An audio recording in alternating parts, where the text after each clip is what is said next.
All right, let's go to a question right here. Hello, my name is Adam. My question is, you were talking about negative coworkers and these, but a lot of times, and this would relate back to your work with high-performing CEOs, is the negative voices inside you. Most likely, it's going to be the imposter syndrome. No matter how many levels of achievement you've reached, or I can personally say that I've reached in my career.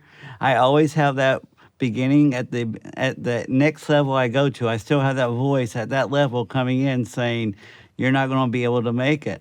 I can remember back to my very first job right outside of college. I called my wife and I said, well, honey, if you're wanting to have lunch with me, you better hurry up and get here because these people are about to discover I'm a big fraud. So how would working with CEOs, what's the best way of getting over that?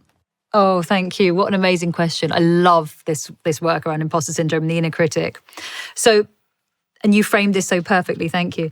So the inner critic is the custodian of our comfort zone, right? So if you think about it, it's like patrolling our comfort zone all the time.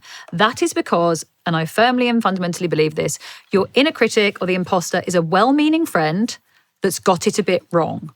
So the way that it talks to us is crappy, but it means well, and its job is to keep us safe. Now, what's it keeping us safe from? It's keeping us safe from social rejection. It doesn't want us to make a fool of ourselves, okay? Now, how can it keep us safe?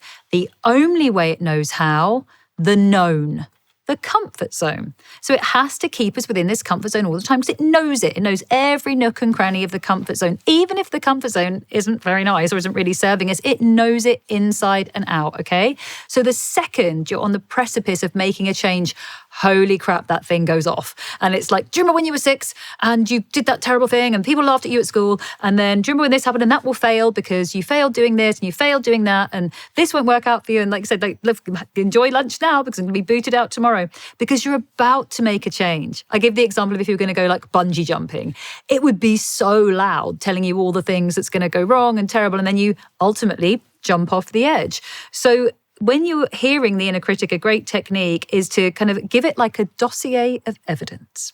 So go through and go, now, do you remember when we did that presentation?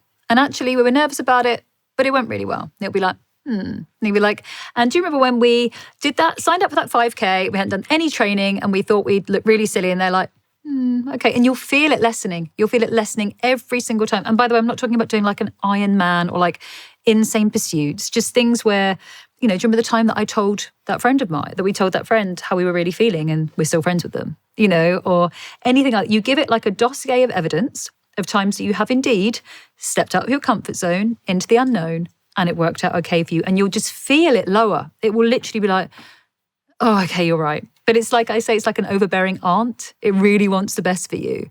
But as soon as you're about to bust out the comfort zone, it ultimately can't protect you. And that is its job.